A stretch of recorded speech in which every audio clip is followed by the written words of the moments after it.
Good morning guys, कैसे हो आप लोग सब। आई होप आप लोग अच्छे हो गए, मैं भी अच्छी हूँ। तो गाइस एक बहुत बड़ा क्वेश्चन बार बार लोग मेरे से पूछते हैं और मैं आज उसका अच्छे से रिप्लाई दे रही, क्योंकि कमेंट्स में ऐसा कई बार पूछा गया कि राधिका और मिष्टी की दादी, क्योंकि अभी जो मतलब मेरे इन लॉज में आप लोगों को बताऊँ तो मेरी ननंद है और मेरी सासू जी हैं। और ननंद की तो शादी हो चुकी है, उनके भी 2 बच्चे हैं और मेरी सासू जी शायद मेरी ननंद के ही साथ रह रही हैं, ऐसा मुझे पता है। यहाँ जो मकान है विदिशा में मेरी ससुराल का, वो उन्होंने रेंट पर उठाया हुआ है, ऐसा हमें पता चला है, क्योंकि जो मोहल्ले के लोग हैं वो ही हम लोगों को ये सारी चीज़ें बताते रहते हैं, क्योंकि हमें उन चीज़ों से और कोई मतलब भी नहीं है। लेकिन जो अभी हमारे व्यूअर्स ने हमसे जो क्वेश्चन पूछा है उस चीज़ का मैं जवाब दूंगी। कि क्वेश्चन आया है कि क्या राधिका और मिष्टी के पापा की डेथ के बाद राधिका की दादी ने या राधिका की बुआ ने इन लोगों से कोई कांटेक्ट किया, इन लोगों को कुछ देने के लिए सोचा क्या, लाइक प्रॉपर्टी या कुछ इस तरीके का।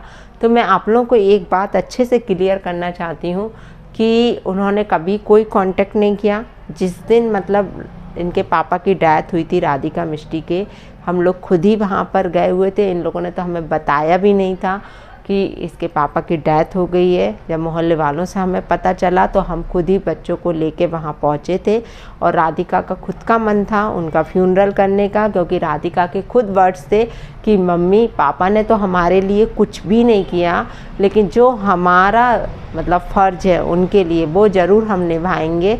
तो राधिका की खुद की ऐसी इच्छा थी उनका फ्यूनरल करने की, तो राधिका ने किया। लेकिन इसके बाद जब दूसरे दिन, हालांकि हम लोग हिंदू हैं, हम लोगों में 13वें दिन सब कुछ होता है, लेकिन इन लोगों ने दूसरे ही दिन सब कुछ कर दिया, क्योंकि इन लोगों को यहाँ से जाना था, मीन्स मेरी ननंद को और उसके हस्बैंड को।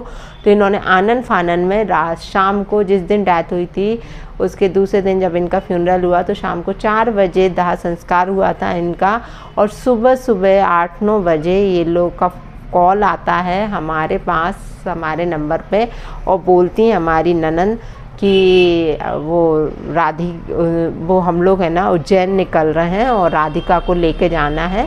तो मैंने पूछा क्यों, तो बोलती हैं कि हमें वहाँ जाके इसका मतलब मेरे भाई का सब कुछ वहीं पर आज ही कराना है, क्योंकि हम लोग रुक नहीं पाएंगे यहाँ पर। तो हमने कहा कि ऐसा कैसे हो सकता है, 13 डेज में सब कुछ होता है ना, तो कम से कम 13 दिन तो घर में दिया जलने दो, क्योंकि 13 दिन तक यदि घर में ही कोई नहीं रहेगा, ताला लगा के चले जाओगे तो लोग भी पूछेंगे ना कि डेथ हुई थी और घर में कोई भी नहीं है।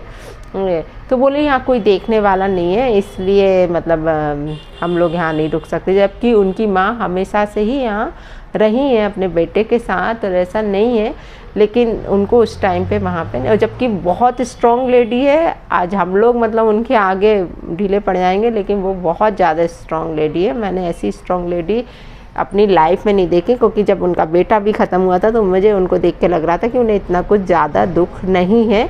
जबकि हम तो इतने टाइम बाद मिले थे तो भी हमारा रो रो के बुरा हाल था, क्योंकि हमें कहीं ना कहीं ये लग रहा था कि ये इंसान टाइम बिंग सुधर जाता तो शायद उसकी आज ये हालत नहीं होती। और कुछ ऐसा नहीं है, कुछ अच्छे पल भी थे जो याद आते हैं, तो दुख तो होता ही है, ऐसा नहीं है। 14 साल हम लोग साथ में रहे हैं, तो वही मैं बताना चाह रही हूँ कि मतलब इनकी मतलब किसी ने हमसे कोई संपर्क नहीं किया। और उस दिन जब दूसरे दिन इन लोगों ने जब उज्जैन गए तो मेरे मदर फादर से फिर मैंने पूछा कि हम लोग वहाँ जाएं कि नहीं जाएं, तो मदर फादर बोलने लगे कि जब इतना किया है तो अब लास्ट जो पूजा है उनकी 13वीं वाली, वो राधिका को, क्योंकि राधिका ने ही अंतिम संस्कार किया तो राधिका के हाथ से ही पिंडदान वगैरह होगा, तो फिर राधिका का जाना बहुत ज़रूरी था। तो फिर हम लोग यहाँ से निकले राधिका को लेके, मीन्स मैं और राधिका, और उधर से मतलब मेरी मदर इन लॉ और मेरी सिस्टर इन लॉ और उसके हस्बैंड, ऐसे 5 लोग हम लोग गए। और सेम डे उज्जैन में जाके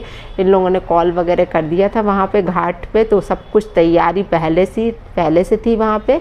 आनन फानन में 1 घंटे में सारी पूजा करा के, और थोड़े 5 ब्राह्मणों को कुछ इन लोगों ने दिया दान वगैरह, और वहाँ से हम लोगों को यहाँ रवाना कर दिया विदिशा के लिए, और वो लोग इंदौर निकल गए। तो ये हुआ था। इसके बाद हमें नहीं मालूम कि वहाँ क्या हुआ, क्योंकि हमने कभी कोई संपर्क करने, क्योंकि हमने जब पहले ही संपर्क करने की कोशिश नहीं करी तो अब क्यों करेंगे दोस्तों हम लोग, क्योंकि हमें कोई लालच नहीं है, क्योंकि हमने दिया ही दिया है, हमने आज तक उनसे लिया नहीं है।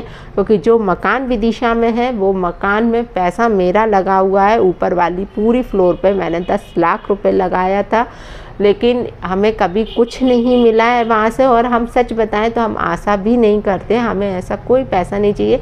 हमारे भाग में होगा तो हमें ज़रूर कहीं ना कहीं से मिलेगा। हम अपनी मेहनत पे भरोसा रखते हैं और मेहनत करते हैं, और आज से नहीं, हम बरसों से मेहनत कर रहे हैं। पूरी दुनिया जानती है, देखती है कि मैं कितना मेहनत करके पैसा कमा रही हूँ। मैं कभी किसी के आगे भीख नहीं मांगती हूँ, ना मैं ऐसे पैसों की आशा रखती हूँ। उन्होंने मेरा ले लिया, मैं तो बस यही सोचती हूँ कि शायद कुछ मेरे पिछले जन्मों के कर्म होंगे और मेरा कुछ कर्जा होगा पिछले जन्म का, जो मैंने इस जन्म में उनको चुका दिया। ले लिया, अच्छी बात है वो उनके, क्योंकि उन्होंने मेरा पैसा लिया, मेरी मेहनत का पैसा लिया। तो आज उनका क्या अंजाम हुआ ये आप लोग भी अच्छी तरीके से देख रहे हो कि वो इंसान समय से पहले इस दुनिया से 2 साल इतना कष्ट भोगा है कि बता नहीं सकते। मतलब हमने तो सुना ही सुना है कि मतलब बिस्तर पे ही थे, उनका सब कुछ बिस्तर पे ही होता था, जबकि उम्र में उम्र नहीं थी, लेकिन उनका पूरा बॉडी मतलब सब अंदर से ख़राब हो चुका था। ये हमने सब सुना हुआ है, ऐसा है। तो ये सब कुछ ना कुछ कर्मों की सज़ा ही रहती है, और मतलब उन्होंने जो किया उसका भोग के गए हैं वो यहाँ से, सच बता रही हूँ मैं। और मैं अंदर से पता है एक चीज़ और मेरे हमेशा दिमाग में आती है, मैं आप लोगों को बताऊँ कि वो इंसान इतना दिल का बुरा नहीं था, लेकिन उसकी माँ ने उसको ऐसा करके रखा था। और ये जो सब बुरा हुआ है हम लोगों के साथ, उसकी माँ का 99% हाथ रहा है उस चीज़ में। यदि वो चाहती, क्योंकि सबसे बड़ी थी घर में, आराम से सब चीज़ को हैंडल कर सकती थी। आप इतनी अच्छी जॉब में थी, सरकारी जॉब में, सब कुछ हैंडल कर, लेकिन आपने कभी नहीं चाहा कि हम लोगों के बीच में कुछ अच्छा हो, और चीज़ों को और बिगाड़ती चली गई आप। तो मैं तो भगवान से प्रेयर करूँगी कि जो सज़ा उनको मिली थी, मेरे हस्बैंड को, ये सज़ा मेरी मदर इन लॉ को भी मिलनी ही चाहिए। और आज नहीं तो कल, बुढ़ापा है ज़रूर मिलेगी, क्योंकि ये चीज़ें कभी खाली नहीं जाती। क्योंकि इंसान जो कर्म करता है वो यहीं पर ही भोग के जाता है।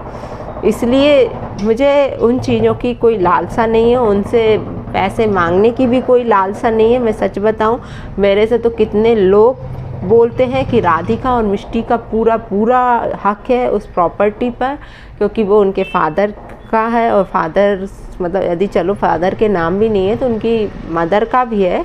तो मदर से मतलब वो अपनी दादी से बाकायदा हिस्सा ले सकती हैं, ऐसा मुझे कई लोगों ने सलाह दी, और मतलब वकील लोग भी यही बोलते हैं।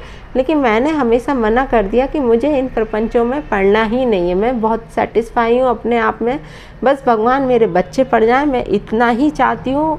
मैं इसके लिए बहुत मेहनत कर रही हूँ सच में, क्योंकि मुझे किसी से कोई आशा नहीं रखना है, सच बता रही हूँ। मैंने ना कभी किसी से रखी है, अपनी मेहनत पे मैंने भरोसा रखा है और मेहनत करती आ रही हूँ। मुझे कभी किसी के आगे हाथ फैलाने के लिए मुझे नहीं होता, ना मेरी अंतरात्मा बोलती है, सच बताऊँ। और मुझे उनके पैसों की तो बिल्कुल भी लालसा नहीं है, सच बता रही हूँ। और ना वो खुद से कभी कॉन्टेक्ट, क्योंकि उन्हें अटैचमेंट होता कुछ भी बच्चों से, तो आज हम लोग अलग ही क्यों होते। ये चीज़ भी तो सामने होती है ना, कि यदि आज वो कुछ भी हम लोगों से कांटेक्ट भी करती तो हमें अच्छा ही लगता है ना, हम कभी। और यदि वो एक चीज़ सोचती तो शायद हम 10 चीज़ उनके लिए सोचते, हम तो उनमें से हैं ये है।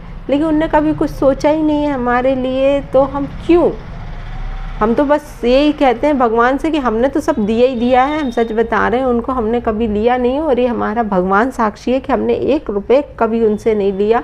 हमेशा खुद रहे तो खुद का खर्चा खुद चलाया, अपने बच्चे हुए तो खुद से सब कुछ किया। मैंने 1 रुपये उनसे नहीं लिया, इवन मेरे हस्बैंड से भी नहीं लिया। तो किसी की 1 रुपये का भी कर्जा मेरे ऊपर नहीं है, मैंने खुद से ही सब कुछ किया हुआ है। और उन्होंने जो किया है मेरे साथ, तो उसकी सज़ा उन्हें मिली है और मिलती भी रहेगी। जिन्होंने मेरे साथ बुरा किया है उनको ज़रूर सज़ा मिलेगी, ये मैं भगवान से रोज़ प्रेयर करती हूँ। क्योंकि मैं किसी को सज़ा देने वाली कौन, ये सब ऊपर वाला देखता है, ऊपर वाला ही इंसाफ करता है। तो शायद आज का जो क्वेश्चन मेरे पास आया था तो वो क्लियर हो गया होगा आप लोगों को कि इन लोगों की दादी ने कभी कोई कांटेक्ट नहीं किया है और हमें ज़रूरत भी नहीं है ऐसे, ठीक है। कभी करेंगी भी तो शायद मुझे ऐसा कुछ भी नहीं चाहिए, और वो सोचेंगी भी नहीं। मैं ऐसा क्यों बोल रही हूँ, वो सोचेंगी नहीं, क्योंकि उस लेडी को मेरे से अच्छे से कोई नहीं जान सकता है। तो गाइज़ चलिए आज के ब्लॉग में इतना ही। ब्लॉग बहुत लंबा हो रहा है और ये क्वेश्चन आया था तो मैंने सोचा आप लोगों के साथ मैं क्लियर कर दूँ ये सारी बातें। तो चलिए, okay bye all of you.